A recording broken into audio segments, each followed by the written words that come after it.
Will discuss the substitution method of integration. ठीक है, कहाँ यूज होता है? सबसे पहले तो ये है ना कि ये मेथड यूज कहाँ करना है अपने को। तो देखिए, इसके लिए सिंपल सी चीज़ है, दो चीज़ें होती हैं।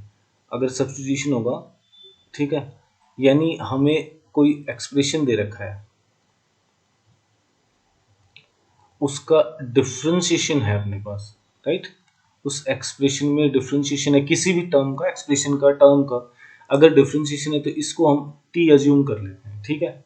या फिर यहाँ पे डिफ्रेंशिएशन पता है अपने को, तो उससे हम उस एक्सप्रेशन को ऐसे कन्वर्ट कर लेते हैं, इसको देख के। दो चीजें होगी, देखिए, या तो डिफरेंट एक्सप्रेशन है, उसका डिफ्रेंशिएशन अवेलेबल है, या फिर जो डिफ्रेंशिएशन है, कोई टर्म है, ठीक है, टर्म है, उस टर्म का, राइट, ऐसा टर्म है जो हमें पता है कि किसका डिफ्रेंशिएशन है। जैसे मैं देखो दोनों का एग्जांपल लेता हूँ। यहाँ पे मान लो आपके पास tan x भी है टर्म में और sec स्क्वायर x भी है, तो इसका मतलब ये इसका डिफ्रेंशिएशन हो गया, ठीक है। sec स्क्वायर x है, तो tan है अगर टर्म में, तो हम sec स्क्वायर x को ढूंढते हैं। या फिर कहीं पे ये आ जाए कि हमारे पास बाकी सब टर्म है, कि ये जो cos x आ रहा है, तो हम क्या करते हैं, बाकी सारे टर्म्स को साइन स्क्वायर में कन्वर्ट कर लें, साइन में कन्वर्ट कर ले, सॉरी, स्क्वायर भी हो सकता है, साइन में कन्वर्ट कर ले, कि जितने भी टर्म है, ताकि हमें उसको क्या कर सकते हैं भी, कोस एक्स किसका डिफरेंशिएशन है, हमें ये पता चल जाए कि कोस एक्स साइन का डिफरेंशिएशन है, तो साइन बाकी टर्म को साइन में कन्वर्ट कर ले। एक ये होगा कि टेन एक्स था तो सेक स्क्वायर एक्स ढूंढ लिया हमने। एक ये है कि कोस एक्स था, इसलिए इसका डिफरेंशिएशन, इसका जो टर्म है साइन एक्स में बना लो सारे, ताकि इसका डिफरेंशिएशन कोस एक्स बन जाए। तो दो तरीके से सब्स्टिट्यूशन को हम यूज करते हैं, ठीक है। अब देखिए वो समझ आ जाएगा आपको, मैं एग्जांपल्स के थ्रू बता रहा हूँ, सिंपल है। देखिए एग्जांपल लेते हैं, फर्स्ट सबसे सिंपल सा एग्जांपल लेते हैं। मान लो आपको ये इंटीग्रेशन करना है x+2, ठीक है।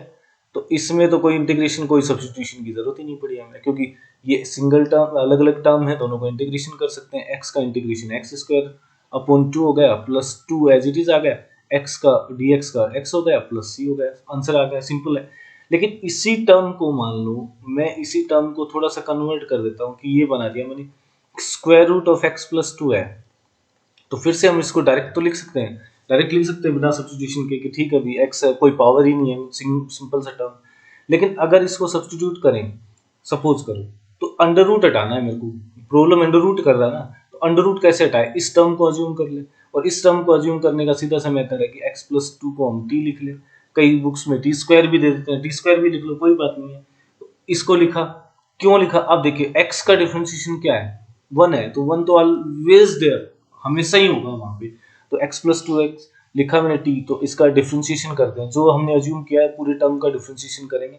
dx आ गया, x का +2 का 0 हो गया, और t का dt आ गया, तो इसका मतलब dx की जगह तो dt लिख दूंगा, सब्स्टिट्यूशन। और ये जो टर्म है उसकी जगह t अज्यूम कर लेते हैं, तो t लिख देंगे √2, यानी नया वेरिएबल आ गया हमारे पास t।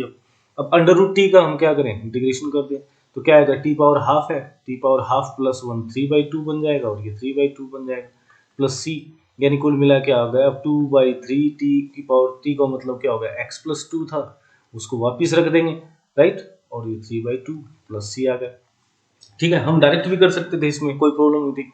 लेकिन ऐसा ही देखिए, अब इसी क्वेश्चन को और बढ़ाते हैं आगे। मान लो ये टर्म ऐसे आ जाता, x आ गया, अब मैं पहले वाले पार्ट की बात कर रहा हूँ, x² + 3x² + 2 कुछ भी लिख लो आप, ये लो नंबर है, कांस्टेंट है साथ में, कांस्टेंट पहले की बात कर रहा हूँ, कि जो एक्सप्रेशन है उसका डिफरेंशिएशन अवेलेबल है। अब देखिए x² का डिफरेंशिएशन क्या किस में आता है, differentiation of x² leads to term of x, यानी x अवेलेबल है, डिफरेंशिएशन अवेलेबल है किसका, x² का।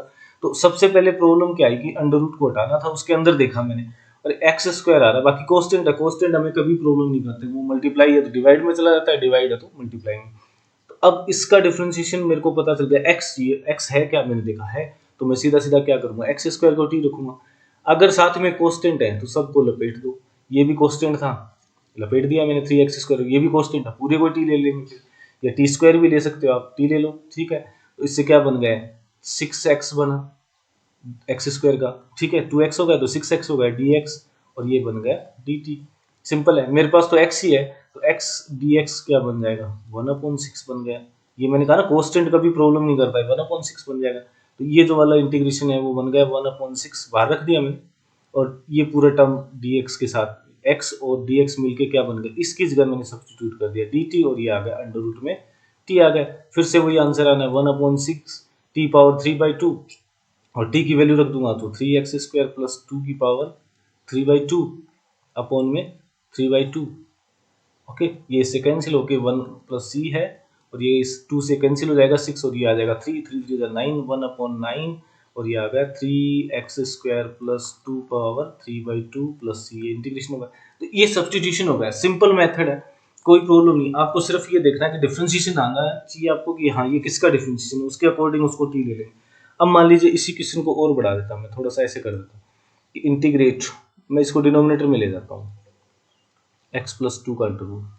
अब देखो फिर से वही है, प्रॉब्लम अंडर रूट से है, तो मैं क्या इसका डिफरेंशिएशन ढूंढूंगा, बिल्कुल ढूंढूंगा। क्या बनेगा, x का डिफरेंशिएशन तो 1 होता है, तो ठीक है मैं फिर इसको रख देता हूँ, x को साथ में कांस्टेंट है प्लस 2 लिख दिया है, इसको t ले लेंगे। ठीक है, क्या बना है, dx बना, dt बन गया, यानी कुल मिला के ये टर्म क्या बन जाएगा 1/√t। रूट टी का मतलब half power, right, half power को क्या बना देंगे, T power minus half plus one, half plus one half आ जाएगा, माइनस हाफ प्लस वन फिर से हाफ आ जाएगा, प्लस सी हो गया, यानी कुल मिला के आ गया 2/√t। टी का मतलब क्या है, x प्लस 2, ये आंसर आ गया आपका, प्लस सी। ठीक है, तो ऐसे सिंपल से क्वेश्चन है। अब देखिए मान लो हमें ये करना है, इंटीग्रेशन करना है इस टर्म का, राइट। ये देखिए मान लो हमें ये दे दिया हो कि integrate this one x cube, अभी एक्स क्यूब अपॉन देखिए एक्स पावर 4 प्लस 1 पावर 3/2 लिख दिया। अब इस टर्म में देखो एक्स पावर, प्रॉब्लम किससे है, जिसमें फ्रैक्शन पावर है, वही तो सोल्व नहीं हो पाता हमसे। तो फ्रैक्शन पावर है तो इसका मतलब इसके अंदर टर्म देखा एक्स पावर 4, उसका डिफरेंशिएशन है, यानी ये जो पहला मेथड था वही यूज कर रहा हूँ मैं, कि जो एक्सप्रेशन है उसमें देखा मैंने एक टर्म है उसका डिफरेंशिएशन क्या आ रहा है, अवेलेबल है, तो मैं उसी को टी ले लेता हूँ, तो एक्स पावर 4 को टी ले लूंगा। अब प्लस में 1 है, कोस्टेंट है, मैंने कहा सबको लपेट दो, साथ ही रख लो, कोई दिक्कत नहीं है, डिफरेंशिएशन में सब जीरो हो जाता है। तो ये क्या बन गया 4x³ dx equal to dt। अब देखिए x³ dx इक्वल टू क्या बन गया 1/4 dt, हो गया आपका क्वेश्चन, ये बन गया 1/4 बाहर रख दिया मैंने, ये x³ dt बन गया, x³ dx बन के 1/4 dt बन गया, 1/t पावर कितना आ गया 3/2, यानी इसका इंटीग्रेशन करूंगा 1/4 t पावर क्या आ जाएगा 3/2 -1 माइनस 3/2 था, ये भी -3/2 plus 1, sorry this is +1 plus C, आप टी की वैल्यू रख दो, फिर से आ गया। तो यानी कुल मिला के आपको सब्स्टिट्यूशन का पहला पार्ट समझ आ गया होगा कि क्या करना हमें, अगर डिफरेंशिएशन अवेलेबल है किसी टर्म का तो उसको डिफरेंशिएट कर। अब दूसरा देखिए, इसी में एक क्वेश्चन और बता देता हूँ, मान लो ये है साइन थीटा अपॉन में क्या आ गया, मान लो आपके पास आ गया 1 - 2 कोस स्क्वायर थीटा आ गया। अब आप तो कह दो सर कि स्क्वायर तो है, स्क्वायर का तो डिफरेंशिएशन नहीं होगा, वो तो फिर 2 साइन थीटा कोस थीटा होगा, साइन 2 थीटा बन जाएगा। अब स्क्वायर का तो नहीं है इस टर्म में, लेकिन कोस का डिफरेंशिएशन, ये देखो किसका डिफरेंशिएशन है, दूसरा पार्ट जो बता रहा था मैं, किसका डिफरेंशिएशन है भैया, साइन किसका डिफरेंशिएशन है, कोस का है, तो सिर्फ मैं कोस को थीटा को टी रखूंगा, राइट। मैं स्क्वायर को नहीं ले रहा हूँ, अब स्क्वायर नहीं ले रहा हूँ तो ये पूरा टर्म नहीं ले सकता, 2 भी नहीं ले सकता, ये पूरा टर्म नहीं ले रहा हूँ, सिर्फ इसको ले रहा हूँ। इसको करेंगे हम, इसको थीटा रखा, क्या बन जाएगा साइन थीटा, माइनस का बनता है D theta equal to, minus इस साइड लगा देता हूँ मैं, डी टी बन गया। तो जो इंटीग्रेशन था वो क्या कन्वर्ट हो जाएगा, माइनस तो बाहर रख दिया हमने, डी टी लिख दिया साइन थीटा के लिए, 1/1 - 2t² बन गया। अब इसके लिए तो फॉर्मूला अपने पास, सबसे पहले तो 2 कॉमन ले लीजिए, क्या बन जाएगा 1/2 बन गया, उसको अंडर रूट लगा के स्क्वायर कर दीजिए, -t², तो a² - t² हो गया, वही फॉर्मूला का ना, a² - x², साइन में आता है कि नहीं, -1/2, right, sine inverse x, x means t upon a 1/2 2, ये आएगा, प्लस में c आ गया, यानी -1/2 √2 ऊपर चला जाएगा, तो ये साइन इनवर्स रूट टी की वैल्यू रख दो आप, टी की वैल्यू क्या है कोस थीटा है, ये लीजिए, ये आपका इंटीग्रेशन हो गया इस टर्म का। ठीक है, यानी दूसरे पार्ट में क्या था, हमने उस टर्म को देखा कि साइन है तो किसका डिफरेंशिएशन है, स्क्वायर का तो नहीं था, तो मैंने स्क्वायर लगाया नहीं इसमें, राइट, इसको स्क्वायर को टी नहीं लिया। अब देखिए फिर देखते हैं, मान लो आपके पास इसी से रिलेटेड एक क्वेश्चन और कर देता हूँ। देखिए ये आ गया क्वेश्चन कि sign x minus cos x, ऐसा क्वेश्चन है। मान लो एक sign x plus cos x. अब देखो सब्स्टिट्यूशन हो सकता है कि नहीं, इसमें पहले पता करते हैं। हमें ये पता है कि साइन का डिफरेंशिएशन कोस होता है, ऊपर है। कोस का डिफरेंशिएशन क्या होता है, साइन है। बस वो माइनस का और प्लस का डिफरेंशिएशन में प्रॉब्लम आ रहा है। तो देखिए न्यूमरेटर को तो कभी लेंगे नहीं, हमें प्रॉब्लम डिनोमिनेटर से। न्यूमरेटर में होता तो सीधा ही कर देते, साइन का कोस हो जाता, माइनस कोस का साइन हो जाता। ठीक है, तो ये तो सिंपल सी चीज है, माइनस और प्लस देखते रहेंगे। इसका मतलब डिनोमिनेटर वाले पार्ट से हमें प्रॉब्लम है, तो इसको क्यों ना हम टी ले लें। और जैसे ही मैं इसको टी लेता हूँ, ठीक है, sign x plus cos x को मैंने टी ले लिया। जैसे टी ले लूंगा तो क्या बनेगा, ये देखिए साइन का डिफरेंशिएशन कोस एक्स, मैंने कहा ना पूरी इक्वेशन को वो करेंगे, कोस का माइनस साइन एक्स और डी एक्स इक्वल टू क्या बन गया, डी टी। लेकिन हमारे पास क्या उल्टा, देखिए तो इसका मतलब इसमें से माइनस कॉमन ले लूँ और माइनस उस साइड एंड कर देंगे, तो ये बन जाएगा साइन एक्स माइनस का कोस एक्स और D x equal to minus D T बन गया। तो यानी इस टर्म की जगह मैं पूरा माइनस डी टी रख देता हूँ, तो ये बन जाएगा अपना माइनस, यहाँ रख दिया मैंने डी टी और ये 1 टी, यानी आंसर आ गया माइनस लॉग टी, प्लस में सी आ गया लॉग टी। टी की वैल्यू क्या है, जो हमने सब्स्टिट्यूट की थी वो थी sine x plus cos x plus C, यही था ना, sine x plus cos x. इसको वापस रख दिया, ये आंसर आ गया। तो जहां पे हमें पता चल जाए कि ये डिफरेंशिएशन किसका, उसी टर्म को हम ले लेंगे। ठीक है, देखिए नेक्स्ट करते हैं अपना। मान लो ये दे रखा हो आपको, इसी से देखो एक क्वेश्चन बन जाएगा आपका, बहुत से क्वेश्चन बनते हैं। मान लो ये होता है, इसमें सिर्फ साइन एक्स आ जाता है, अपॉन में sine x minus cos x ले लेता हूँ मैं, तो उसके बाद डी एक्स, इसका इंटीग्रेशन करना है। अब देखिए साइन एक्स कोस का है, लेकिन कोस साइन का डिफरेंशिएशन तो नहीं है मेरे पास नहीं है। अब मैं जो दूसरा पार्ट बता कि ऐसे टर्म में कन्वर्ट कर लेते हैं इसका, कि ये तो ऐसा टर्म ले आते हैं जहां पे इसका डिफरेंशिएशन हो जाए। तो अब इसका डिफरेंशिएशन देखो, अब साइन का तो कोस एक्स होगा और कोस का होगा साइन एक्स, माइनस है तो प्लस हो जाएगा। ठीक है, वो समझ गए ना, माइनस कोस एक्स का प्लस साइन एक्स होगा, यानी ये टर्म लेके आना ऊपर अपने को। अब ये टर्म कैसे लेके आऊं, मैंने कहा ना कि वो टर्म बना लो या वो टर्म अवेलेबल हो जिसका डिफरेंशिएशन।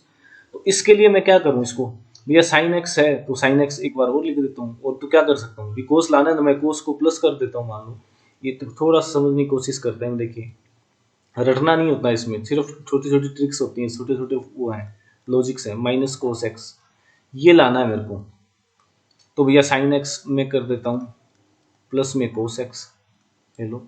अब जैसे ही मैंने कोस एक्स प्लस किया तो भैया मेरे को माइनस करना पड़ेगा कि नहीं, क्योंकि टर्म तो हम चेंज नहीं कर सकते। तो मैं वापस इसको माइनस कोस एक्स कर दिया। अब फिर तो वही प्रॉब्लम आ गई कि ये तो बन गया लेकिन यहाँ दिक्कत आ रही है, तो मैं क्या करूँ, ये sign x plus cos x था, यहाँ भी कोस एक्स को माइनस कर दिया, तो मैं एक साइन और ले आता हूँ ना, क्या दिक्कत है, साइन एक्स। अब क्या हुआ, देखो कोस एक्स से कैंसिल हो गए, अब दोनों में ये टर्म तो सेम हो गया। देखो इसका मतलब मेरे को साइन एक्स दो बार लिखा है मैंने, तो दो बार लिख देता हूँ, ये 2 से इंटू कर दिया, उसी से डिवाइड कर दिया, दैट वी कैन डू, वो तो कर सकते हैं ना नंबर से डिवाइड। तो इसको हम क्या लिख देंगे, 1/2 sign x plus cos x कर दिया, sign x minus cos x कर दिया। क्यों कर दिया ये आपको समझ आ गया होगा कि मेरे को ये चाहिए था। अब यहाँ पे ये आ गया, देखिए अब डिनोमिनेटर को क्या करूं मैं, ऐसे लिख देता हूँ 1/2, इसके अपॉन में लिख दूं sign x plus cos x, upon में लिख देता हूँ साइन मीन्स पहले वाले टर्म के दो टर्म बना लिए ना, मैंने दो पार्ट बना लिए, प्लस ये वाला टर्म लिख देता हूँ sign x minus cos x. अब आपको समझ आ गया होगा कि क्या करना चाह रहा था मैं। अब उसको क्रैम नहीं करना कि भैया ये साइन आएगा तो इससे 2 से इंटू करेंगे, 2 से डिवाइड नहीं, हमें ये देखना होगा कि सब्स्टिट्यूशन तभी होगा जब इसका डिफरेंशिएशन मिल जाए। और इसका डिफरेंशिएशन मैंने लिख के देखा तो मेरे पास आया कोस एक्स प्लस साइन एक्स। तो भैया प्लस कोस एक्स चाहिए था तो मैंने कहा माइनस भी करना पड़ेगा। अब साइन वही आ जाएगा, फिर तो साइन साइन की जगह कोस आ गया, अगर मैं सेपरेट करता तो इसका मतलब साइन भी दो बार लाना पड़ेगा, दो बार लाना है तो 2 से इंटू कर दिया, 2 से डिवाइड कर दिया, बस सिंपल सा ये काम कर दिया।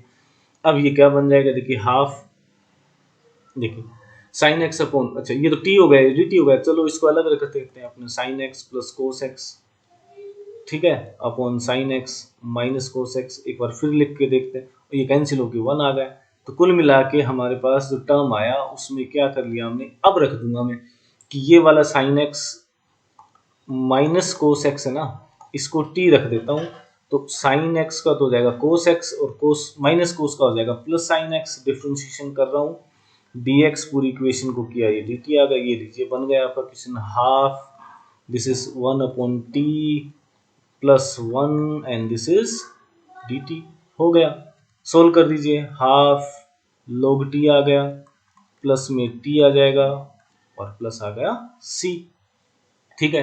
अब वैल्यू रख दीजिए हाफ, अब log t का मतलब क्या है आपके पास, sine x minus cos x हो गया, प्लस में sine x minus cos x हो गया, और प्लस में आ गया सी, ये लीजिए आंसर आ गया।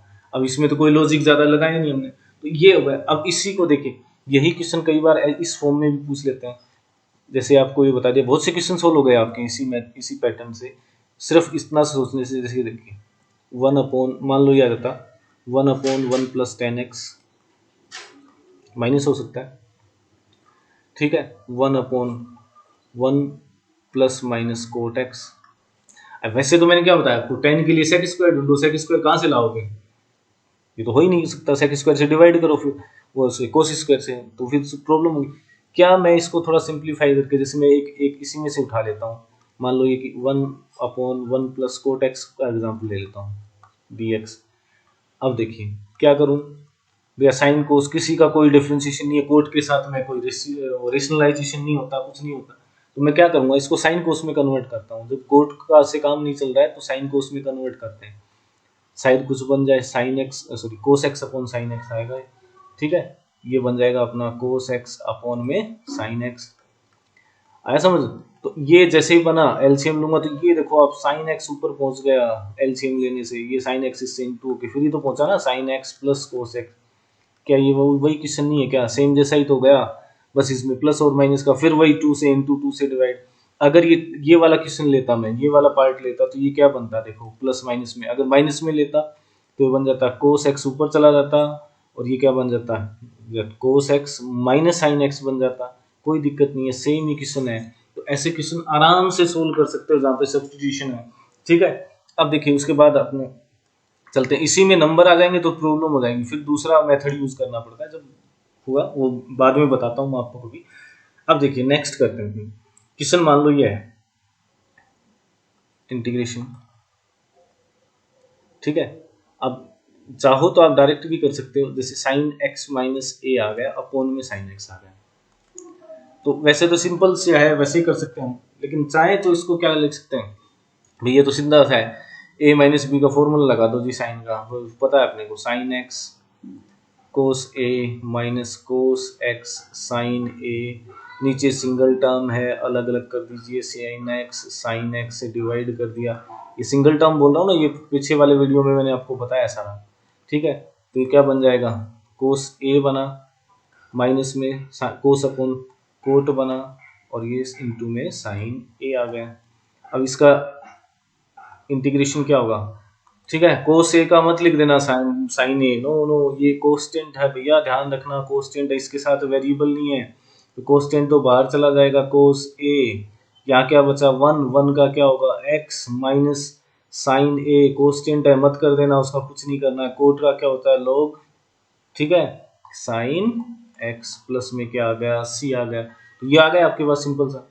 अगर यही क्वेश्चन मान लो आपसे ये पूछ लेता, इसी क्वेश्चन को थोड़ा सा ऐसे करते तब सब्स्टिट्यूशन यूज कर सकते हैं, वो भी डायरेक्ट हो सकता है ऐसे, तो कि साइन एक्स तो ऊपर हो और साइन एक्स माइनस ए डिनोमिनेटर में आ जाए। अब क्या करोगे, वैसे तो हम क्या करते हैं कि भाई एक्स है तो हम यूज करते हैं एक्स माइनस ए को टी ले लो, लेकिन जरूरी नहीं है आप इसी को यूज करो, आप इसको ऐसे बना सकते हो, ऊपर वही टर्म बना लो जो नीचे है, एक्स माइनस ए प्लस ए कर दो, माइनस ए कर दिया प्लस ए कर दिया, क्यों, क्योंकि वो फिर वही सेम फॉर्म आ जाएगी, साइन एक्स माइनस ए बन गया, ये लीजिए डी एक्स। अब इसको सोल्व करेंगे तो देखिए ये पहला एंगल मान लो, ये दूसरा एंगल मान लो, तो क्या बन जाएगा, साइन एक्स माइनस ए कोस ए प्लस कोस एक्स माइनस ए साइन ए अपॉन में फिर वही इसके अपॉन में लिख दीजिए साइन एक्स एक्स माइनस ए, इसके अपॉन में लिख देंगे साइन एक्स माइनस ए, और ये इसका क्या कर देंगे इंटीग्रेशन कर देंगे।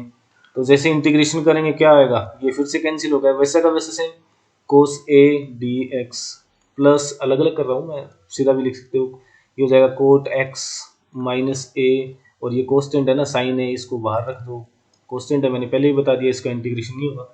अब आप इसको सोल्व कर सकते हो, कोस ए बाहर आ गया कोस्टेंट है एक्स हो गया, प्लस साइन ए बाहर आ गया कोस्टेंट है पहले से लिखा हुआ मैंने, कोट का क्या हो जाएगा लॉग साइन एक्स माइनस ए प्लस सी, आंसर आ गया। तो ये कर सकते हो डायरेक्ट, इसमें सब्स्टिट्यूशन की जरूरत नहीं, लेकिन मैंने फिर कई लोग क्या करते हैं उसको टी रख लेते हैं और फिर उसको डी टी करके, वो भी हो सकता है, वो फिर वही आ जाएगा टी माइनस ए आएगा ऊपर में और नीचे साइन टी बन जाएगा। ठीक है, अब देखिए नेक्स्ट करते हैं, कुछ और क्वेश्चन करते हैं इसी पे सब्स्टिट्यूशन पे। मान लो आपको क्वेश्चन दे रखा हो ये, ठीक है, कि ये दे दिया आपको कि one upon cos square ten square x minus one.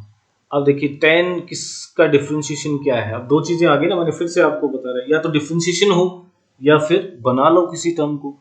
तो इस केस में देखो आप क्या बनेगा, one upon cos square ten है तो टेन का डिफ्रेंशिएशन मेरे को ढूंढना पड़ता है। देखिए टेन जहां पे भी आ जाए सबसे पहले हम ढूंढते हैं सेक स्क्वायर को, सेक स्क्वायर है क्या, नहीं है, बना सकते हो, ये बना सकते हैं, यानी उस टर्म का डिफ्रेंशिएशन बना दो। तो one upon cos square x क्या हो जाता है, ये हो जाता है सेक स्क्वायर एक्स हो गया, अपॉन में क्या बना ten square x minus one D x. चलिए टेन को रख सकता हूँ मैं, स्क्वायर को नहीं लूंगा क्योंकि स्क्वायर का तो डिफ्रेंशिएशन नहीं है मेरे पास, सिर्फ टेन का है तो टेन को ही लूंगा, पूरे टर्म को नहीं लिया मैंने। Sec square x D x क्या बन जाएगा डी टी बन गया। तो ये कुल मिला के आपके पास आ गया D T upon T square minus one. ठीक है, ये किसका फॉर्मूला है, टेन इनवर्स का तो है नहीं, उसमें तो ए स्क्वायर प्लस आता है, तो क्या आएगा वन अपॉन टू ए कितना है वन है, लोग I think you know that T minus one upon T plus one, ये आ जाएगा इसमें। ठीक है, प्लस सी, फॉर्मूले तो आते ही होंगे आपको, one upon two log T की वैल्यू रखो, टी की वैल्यू क्या है tan x minus one upon tan x plus one B A, ये लीजिए हो गया इंटीग्रेशन। तो I hope you understand the thing concept की, जो कंसेप्ट था। जैसे एक क्वेश्चन और कर देता हूँ मैं आपको, ठीक है, ये मेथड है, उसके बाद दूसरे मैट्रिक्स बताते रहूँगा आपको धीरे धीरे। मान लो क्वेश्चन ये है, आप प्लीज़ लाइक कर दीजिए चैनल को, log x सब्सक्राइब कर लो ताकि आपको बार बार नोटिफिकेशन मिलेगा तो आप कुछ पढ़ पाओगे, x dx। ठीक है, अब देखिए log आ रहा है तो log के साथ उसका डिफरेंशिएशन है क्या, मैंने ढूंढा जी, अपोन में x आ रहा है पूरे के अपोन में, तो मैं क्या करूंगा सिंपल सा log x को t ले लूंगा, स्क्वायर को नहीं ले रहा हूँ, स्क्वायर का डिफरेंशिएशन नहीं है मेरे पास। अगर ये इसके साथ में एक टर्म और होता टू log x, टू लेता मैं log x होता। ठीक है, तो ये क्या बन गया one upon x D x will be D T, और जैसे डी बना तो ये आई मान लेते हैं इंटीग्रेशन के लिए, I will be T square plus four हो गया। अच्छा, इसका तो डिफ्रेंशिएशन अपने बिल्कुल इजी से कर सकते हैं, क्या होगा T power three upon three plus four constant T plus C, T की वैल्यू रख दो क्या है log x, तो log x की पावर थ्री आ जाएगा, अपॉन में थ्री हो गया plus four log x plus सी। तो मेरे हिसाब से आपको समझ आ गया होगा कि सब्स्टिट्यूशन कहाँ, दो चीजें होती हैं, या तो सब्स्टिट्यूशन जो दे रखा है उसका वो हो डिफ्रेंशिएशन हो, या डिफ्रेंशिएशन हो ये टर्म है इसका डिफ्रेंशिएशन अवेलेबल है, या डिफ्रेंशिएशन है तो उसको कन्वर्ट कर लो, उस टर्म को ऐसे ले आओ कि इसका डिफ्रेंशिएशन अपने आप अवेलेबल हो जाए, इसको कन्वर्ट कर दो या इसको कर दो। दो मेथड आपको मैंने सिंपल से बताए, ठीक है, और बाकी जो है वो नेक्स्ट वीडियो में करते हैं। Please subscribe the channel for more update. Okay, thank you.